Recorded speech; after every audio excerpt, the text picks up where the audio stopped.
I'm Bill. I'm an alcoholic. So my sobriety date is September 29th of 2008. And, like the book says, we're going to talk about what it used to be like and what happened and what it's like now. And I think the last time I told my story's been about 10 years ago. So there's a lot more to what it's like now. And so I'm going to try to spend more time in the solution than the problem. But, I was a problem. And I can still be a problem, but, I was the youngest of three. I got two older sisters, and, my mom had 5 miscarriages, along the way of having us three. And I don't remember whether I'm the last one or real close. I know I was close to the end and they hadn't had the boy yet. And so when they had me, it was like, y'all seen Lion King, right? So they kind of like held me up and, you know, and said, he's here, you know. And so I was pedestaled early as a child, when my mom passed away in 2008. So they were glad to have me. You know, my two sisters weren't so happy. I grew up in a 2-against-1 household, you know, and that's where I didn't fit, right? Like, you know how we don't fit. And so time would go on. My mom was an RN. She was a nurse. And my dad he traveled and sold. He was a traveling salesman. He was gone about 80% of the time. So I grew up with a resentment towards my dad too. But let's see. So mom was an RN, and she thought about the time I'm about 10 years old, she thought it'd be a good idea to put these pamphlets around the house to educate us on drugs and alcohol. And, I started reading those things and I said, man, I can't wait to do that shit. I was curious, right? I mean, how many of y'all got into something because you were curious about it? How does that gonna make me feel? You know? And at 11 years old, I decided to drink 2 beers out of the refrigerator, and I fell in love with alcohol. Started drinking it in the neighborhood, started stealing it out of people's garages, you know, ran with my buddies.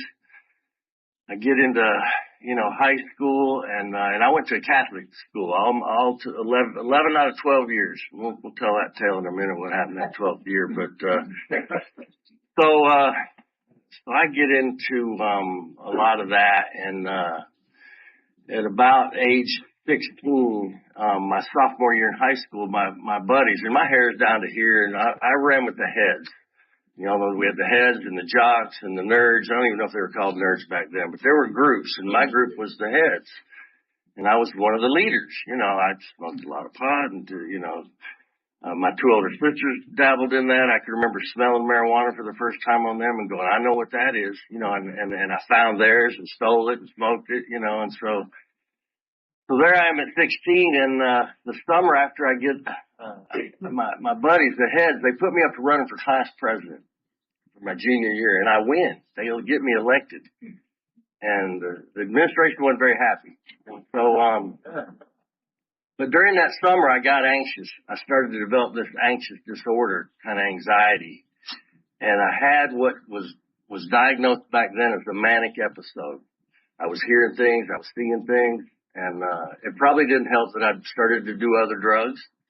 I'd done some, back in those days, was microdot acid, you know, tried to do a little bit of that. And in today's world, you hear about kids that are doing that, they're never the same again. So I think that may have contributed, but anyway, so I'm diagnosed with that, and I go back to my junior year, and I get on medication, and I get through the summer, and I decided my junior year I'm going on a trip to Spain with my class, and I decided I'm going to take some marijuana with me, and I get over there to Spain, and me and a couple of the people on the trip start smoking pot, and I have another paranoia attack in Spain.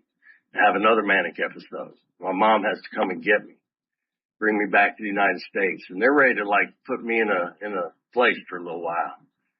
And so as time went on, later I would be diagnosed with general anxiety disorder. I was actually probably misdiagnosed, but I think drugs and alcohol led to those episodes and those type of things. And so having done that stuff in high school and stuff, you know, so I get the privilege of going away to college. My dad paid for my college, and I went away to Oklahoma State.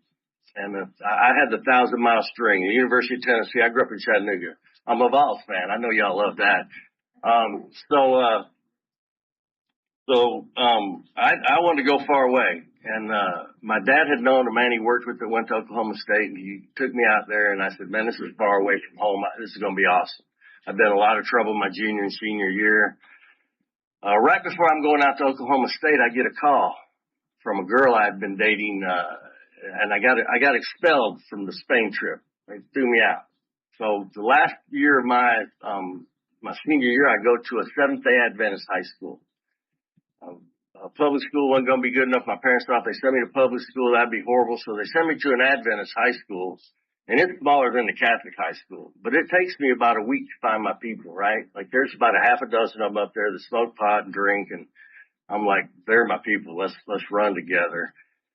And I was dating this girl in there at that high school, and right before I go away to college, she calls me and tells me she's pregnant. And so this is August of 1978. And so we decide that she's going to have that child put up for adoption. And so I go off to Oklahoma State, and I start my freshman year, and she has that baby in November of 78, and he's put up for adoption.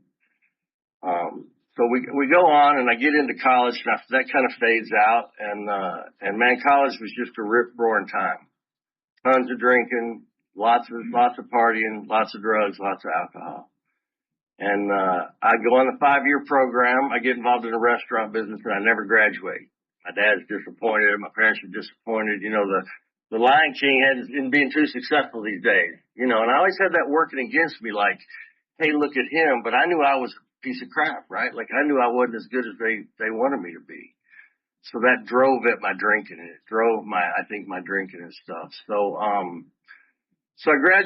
I leave Oklahoma State, and I come to Dallas, Texas, where my parents are living. And within a few years after that, my dad gets me a job working for Shaw Industries, which is a textile mill up in, you know, they make floor covering. So I go work for them, and they move me up to New York, and I'm up there for about 8 years, from 1988 to 1996. And all that sales stuff, traveling, conferences, conventions in Las Vegas, things like that. You know, we have a disease of progression, right? It gets worse over time. And the tricky thing, the insidious thing is it doesn't get worse over a month or a year. It gets worse over 20 years, right? And it just continues to build. And so I do pretty good at that job. And in 1996, a leap year, right? And so, my dad has a sudden death heart attack and he doesn't die. He lives through it. And, let me back up a second. My daughters are born on leap years, 1988, 1992, while we're living up in New York and working up there. So my daughters, I'm married in a leap year. I'm born in a leap year. My daughters are born in a leap year. So, we get to 96, and I decide I got to move back to Atlanta because my dad's got bad health. And I actually transfer with the job with Shaw Industries, and I stay in a job. But I go from being this like executive type, driving company cars and calling on accounts in New York. And I got promoted while I was up there. I was very successful. You know, we build it up and we pull it down, right? Like the book tells. And so I get down here and I go to work for a company that does commercial flooring. And I got a hard hat on and boots, and I'm out on these projects where they're building these buildings and we're doing the floors in them. So I learned the residential and commercial business. And along about 2002, I'm a daily pot smoker. I didn't do a lot of drugs and alcohol up in New York, because I wasn't around it. It wasn't the environment. You know, I did a lot of drinking. But I get back here, and my 2 older sisters live here, and they're still partying, so I start partying with them. And I'm working for a company that's got a drug screening policy, you know, a random drug testing policy. But I'm thinking that's not for me. That won't happen to me. So sure enough, in '02, my number gets called, and I'm glowing. You know, I'm not passing any drug tests, that's for sure. I took a week off and drank all the cleanser I could drink, and it still didn't work. And so I get exited, and I get walked out of that building after a career of about 17 years. Again, drugs and alcohol pulling me down, right? So, moving a little bit past that, I decided, well, I'll do what every good alcoholic likes to do. I'll go my own business. Then I don't have a boss, right? And I can just work for myself.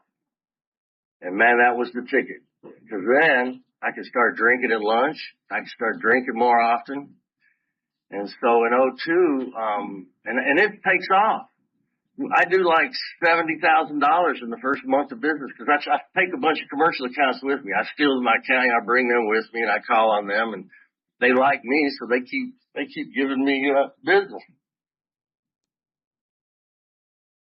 So we go along, and the hill gets steeper because now I'm working for myself. I got no accountability. My parents think it's great. I went my own business. There he is again. Look at him, man. He's awesome. And so, the progression of those next 6 years, I'll tell you, I got sober in 2008. It's a leap year, right? And so, my wife had it. My kids were suffering. You know, I'm driving. Next thing I know, a couple years in, I'm bankrupt. Can't run the business. The economy starts to take a slide. And I'm starting to drink around the clock. And I develop a real nice cocaine habit, daily. Cause I get all that money, right? And, but I wasn't paying any of the bills. So I end up one night I'm laying in bed and I see this yellow flash on the ceiling and I thought I was having a flashback or something. And, it was the wrecker on the driveway towing away my wife's car cause I haven't been making payments on her car. She wasn't too happy, about that. And so my family just suffered a lot during those years and my daughters, and so right before I get sober, my wife had it. So this is the what happened piece. In May of 2008, before I would get sober, I got a phone call from a neighbor in my mom's neighborhood, and she had a car accident, hit a tree in her neighborhood and was taken to the hospital. And she'd fallen asleep behind the wheel. She's a volunteer down at St. Joseph's Hospital. And so, she got a big gash in her ankle and she's got vertebrae broken and she's in bad shape. Now my mom had lupus. She'd recovered from lupus back in the 90s and, was doing well. But if you don't know anything about lupus, she had a hard time fighting, infections.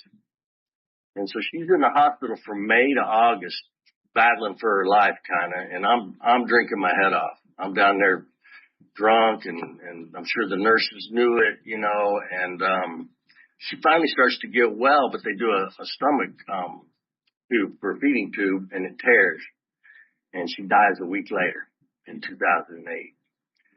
And so that is August 2nd of 2008, and between August 2nd and September 29th, when I would get sober, it was a rolling blackout. It was as much Jack Daniels as I could drink around the clock. I barely got out of bed except to drink and go get more alcohol. I'm smashing walls. I'm angry at the doctors. I'm angry at God. And, finally one day my wife comes home and she says, I gave you a pass while your mom was in the hospital, but that's over. And you either have to do something about yourself or you have to move out. And I said, that's fine. I'll just move out. And so I packed some stuff up and I get in my car and I got about a quarter tank of gas and $5 in my pocket. We had filed bankruptcy. We'd had our house foreclosed on. I never had the law thing. I know a lot of y'all have had DUIs and been involved in the courts and laws, cause where do we show up, right? With ERs, police stations, courts.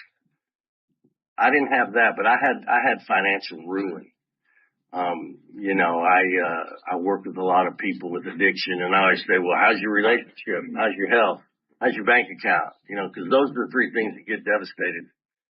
So I don't like being in the car that night very much. I go up to the local bar and I'm telling my tales of woe and they buy me a few drinks and I go back to the house and I knock and I say, what I gotta do? And she hands me, but what happened is my mom died. By the way, that's what really spiraled me out. And so, she had a list of AA meetings right around the corner. Who would have known? And, I go to my first AA meeting on on that next day, that Tuesday, the 30th of September, and I fall in love with you guys. These are my people. How are they doing it? They were laughing. Y'all all saw what was going on in here before this started. Camaraderie, right? Hugging, laughing, talking. I'm looking at them and I go, how are they even alcoholics? Like, how can that be? And man, I wondered what they had. Plus, I'm competitive. I don't like to lose. I don't like when my team loses. I like to win. And I've had to work on that sobriety, because that's your ego thing, right? That's like, I can remember a Vols game where I went out in the driveway and burned the Tennessee shirt right on the driveway, man. And I believe they lost to Florida too, man. I think that was a Florida game. I had anger, I had a lot of anger issues. I could get tuned up real quick. I did a lot of yelling at my kids. I did a lot of yelling at my dogs, a lot of yelling at people. I was good at road rage, I was lucky. God looked out for me. I drove drunk many, many nights. Never got a DUI. And it probably pisses a lot of y'all off because some of y'all got them. But, I never got one. So I fall in love with you guys and I get a sponsor on that night I meet. Some of y'all might remember, Ken S. He worked for Coca-Cola. He came here for about 20 years. And he brought me here the first weekend, sitting right about where Matt's sitting, right there in the middle, and I sat next to him. I came here every Sunday for a long time. But he was my first sponsor, and he met with me, and he was laid back like me, and he's I'm gonna tell you, the first 3 steps, he said, I can't, he can, I'm gonna let him. And I wrote that down, and I started to focus on that. And my biggest problem was letting.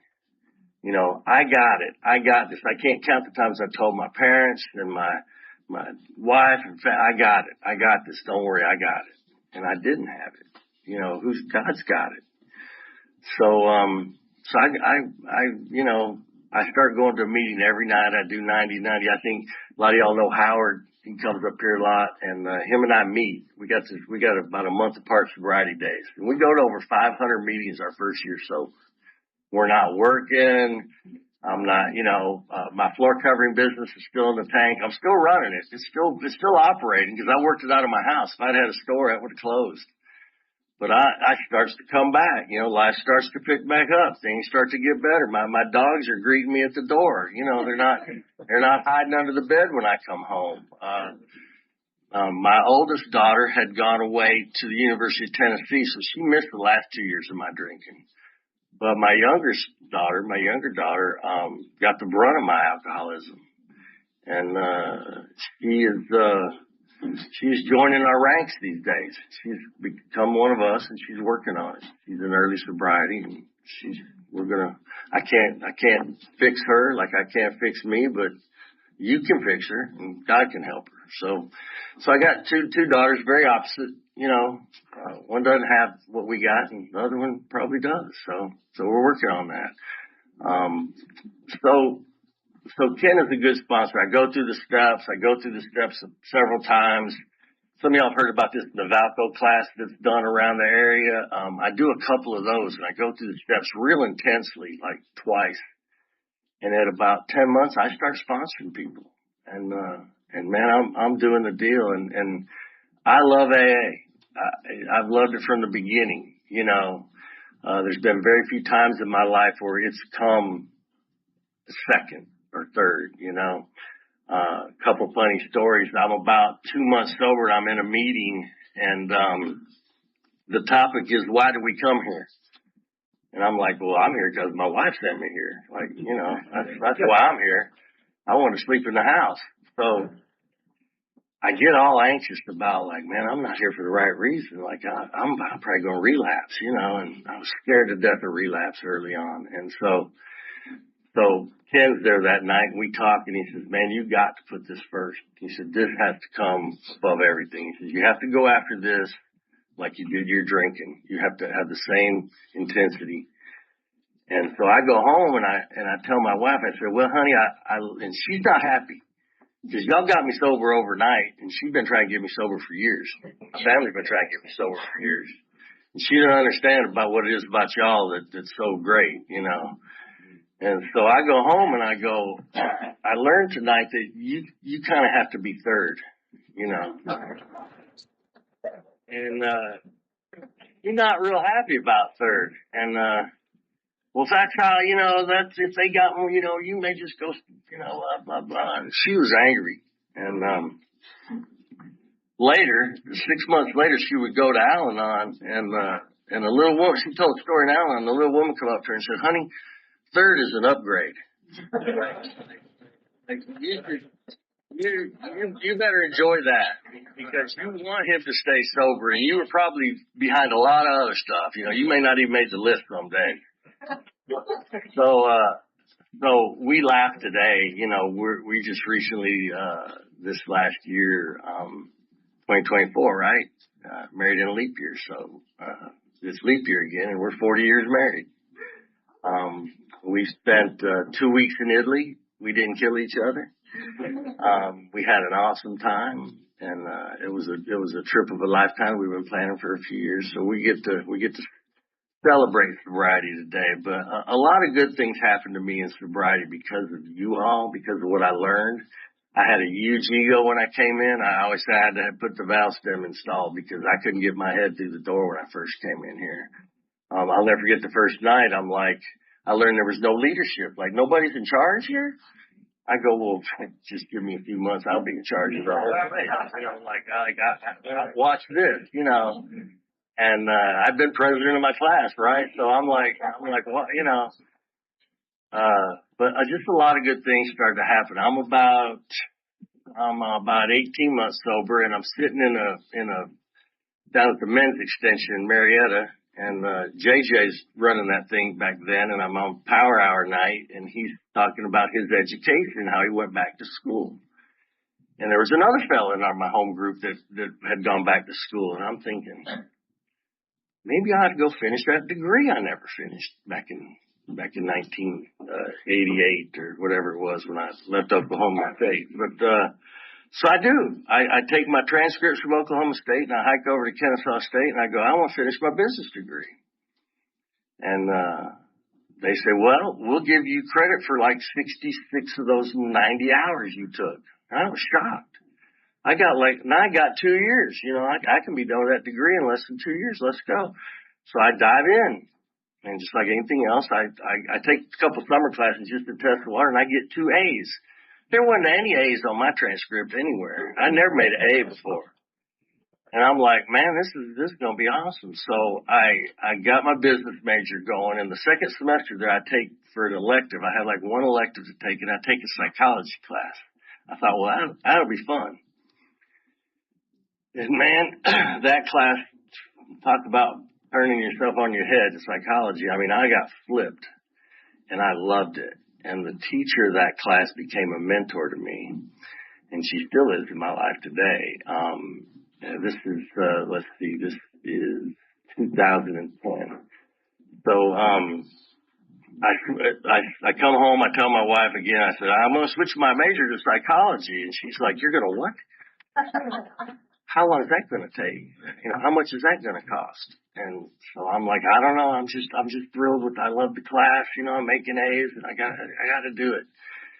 I'm being called, people. It's a calling it's a spiritual thing, right? In here that we get. And we get this intuition, right? What used to be the hunch, like the book talks about. And I don't realize it because in 2 years sober, I'm still taking credit for my sobriety. You know, I'm not telling you guys because I know we're not supposed to do that. But I'm like, I'm going to the meetings. I'm doing all the work. Hey, look, you know, I still got the, hey, look at me. I really am at home up here because I never met a stage I didn't really like. And so I go to I'm sitting in a classroom in Kennesaw State one day and I'm having this out of body experience, like I'm up in the ceiling looking down at myself going, how did you get here? Like who is that guy? And it hit me on that day that God had entered my life, that God was working my life, and that He'd always been working my life, that my wife was actually the guardian angel He'd given me 25 years before then to kick my butt in here one night. And it all started to come together, and I think that's when step 3 really happened. that's when I really realized, like, man, this is awesome. Like, if I just let God, I'm going to be okay. And I still take it back. It's to this day, I still take my own will back, but I started letting go more. So I've gone and done, it takes me 2.5 more, 2 years to get out of Kennesaw State with my undergraduate in psychology. And that gets me a $10 an hour job at Ridgeview Institute, in the psychiatric hospital working. $10 an hour. I'm like, and Dr. Scott, my mentor at Cash, she said, William, she called me William, you will need a master's degree if you want to do anything in this field. And so I took a summer off. I'm working at Ridgeview, and I go out to Mercer, and I get in the master's program out there. And I spent another 2.5 years and another $30,000 on that education. By this time, my school loan's climbing, and, I still owe our illustrious government a six-figure number that they only want about $70 a month for some reason. I don't know. They're not too swift on college loans. I don't know about the government here, but it's kind of a joke to me because it actually goes up with interest, and I don't know if they'll ever get paid because after 20 years that loan goes away. But I pay my loan. I do pay my loan. So I leave Mercer, and I'm still working at Ridgeview. I spent about 6 years working at Ridgeview part-time. I started out in the detox unit. I can relate, help people there. I did my internship in the adolescent unit. I never forget the day an 11-year-old heroin addict came into our unit. I mean, I got to see just how bad it could have been and how bad we can be. And so I'm there and I'm helping people and I'm loving it. And I graduate from Mercer and I get hired back because I had to leave Ridgeview as an employee to do my internship, but I get hired back as the case manager. I spent a few years in the adolescent unit. And I get a job up on what they call the Hill. It's an outpatient. So I graduated, right? I made it out of the inpatient unit. I no longer need keys to get in and out of work. I can come to the day hospital up there. And they called me into the office one day and they said, our case manager in the detox unit has up and left, resigned, and we need you down there. Man, I did not want to go back to inpatient work. It's brutal. And so I go in and I'm a case manager for a 16-bed unit and I'm getting burned out. And I'm not happy. I'm grumpy a lot. It's messing with my sobriety. And so I did it. I did it for about a year. And then I made them promise me I'd get back to the day hospital. So I do. I get back there. And my last year up there in outpatient addiction, I have 4 of my patients OD. They get sober, they get clean, they go out, and that's the fentanyl deal, and I went to 4 funerals in 2019 there. And so, I kind of had it with the whole administration, the hospital thing. So in end of 2019, one of my patients had gone to work for a large counseling practice. And so I got a job working for them. And I left Ridgeview after about 6 years. And, let's see, they are interesting to work for. There's about 15 of us, mainly female, all of a certain, I don't want to get into that piece, but they were different. And the longer I worked for them, the more different it became apparent. And so we had a difference in philosophy of the way I took care of clients and the way they wanted me to. And I had a client complain about me, and they decided they would take the opportunity to separate me at that stage. And so this time it wasn't due to drugs and alcohol. This was just due to the way I do things, And so, and in 2020, this was the beginning of 2020, a pandemic here, right? We got another leap year situation going on.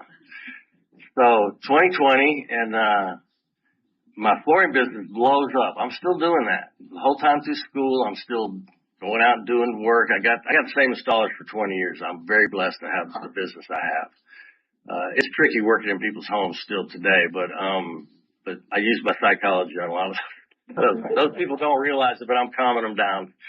And, so it's interesting work, but so the mental health field blows up because everybody's going, oh, now it's crazy. So I got them pulling on me to work 40 hours. I got my flooring business blowing up 7 days a week. And I realized, like, dude, you're just going to have to open another business. And I did not want to have a second business. But because they separated me, my little no-compete thing they made me sign was out the window. So I just go in the building next door and I lease the space and I take about 15 of my clients with me and I open up. And I get to decorate my own space. I get my own little office. This counseling practice I worked for, you had like the teacher's lounge. I thought it was like a teacher's lounge. It was the counselor's lounge. You know, nobody had their own little office. I still got ego. I want to put my 2 degrees on the wall. You know, I want my own office. I'm like, I don't get my own office. And they're like, no. But God's got it, right? So I learned to let go of stuff that didn't go my way. I'm still really good at that most days.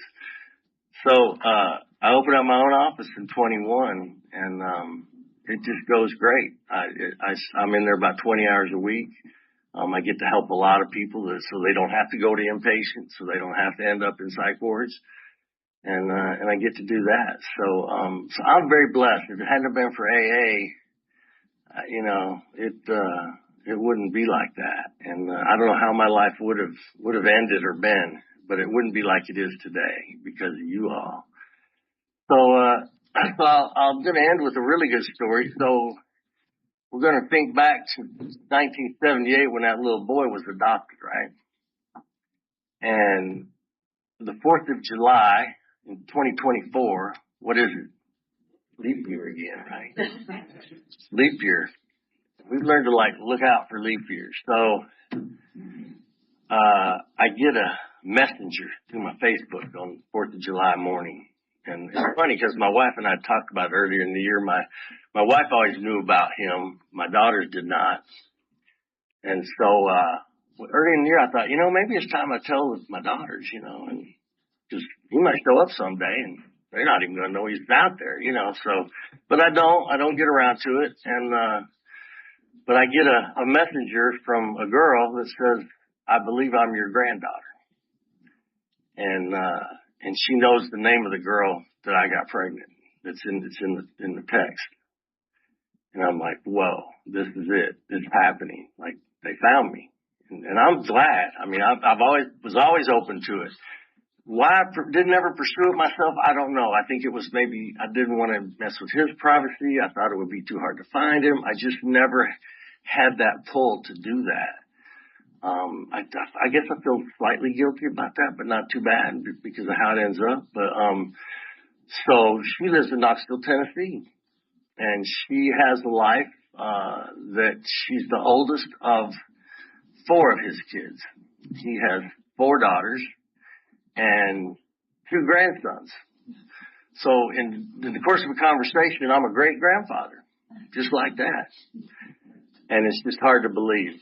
And so, I call her, we hook up, we get together, and him and 2 of his 3 daughters, he's in Michigan, she's in Knoxville, and, him and 2 of his 3 daughters travel to Knoxville, a couple weeks later, and my wife and I drive up there and we have 2 days together.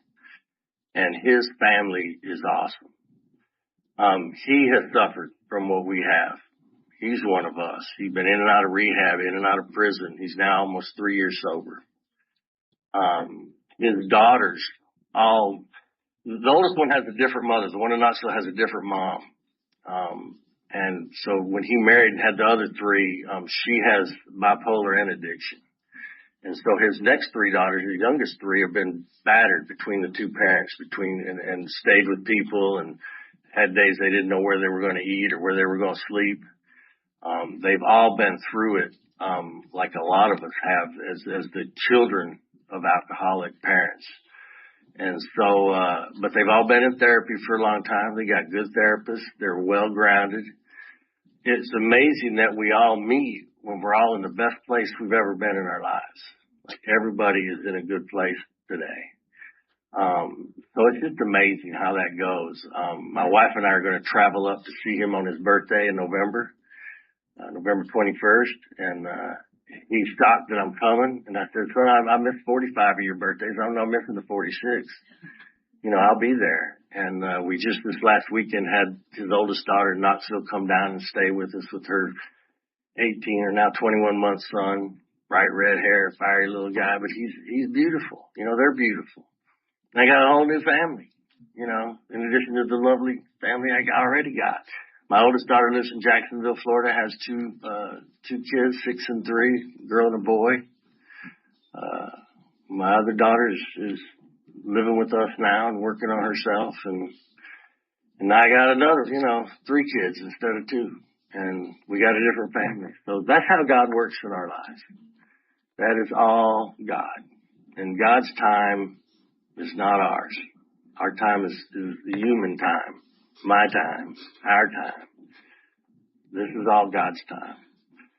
So I don't have my big book with me. Can somebody hand me I can borrow your book for a second? I don't even have my glasses, but I think I know how it goes anyway. I like to read. Oh, I'm never going to make it. Good man. Tennessee fans as well. Tennessee fans need help. We do. Let's see. Let's see if I can find a story in here. So this is the times I've told my story in the past. There's a passage in here, and I'm a big book study. I became a student of this book and this program, and that saved me. If you're not a literature person, get into it. And I didn't come up here to lecture y'all on how to be sober, but there's a program and there's a fellowship, and they are different. They are very different, and without both, I can't stay sober. This tells me how, and you tell me kind of when. You're the entertainment group, and this is the real deal. So I love this last paragraph in Freedom from Bondage, and I'm going to end with this. And it says, this great experience that released me from the bondage of hatred and replaced it with love is really just another affirmation of the truth I know. I get everything I need in Alcoholics Anonymous, and everything I need, I get. And when I get what I need, I invariably find that it was just what I wanted all the time. Thank y'all.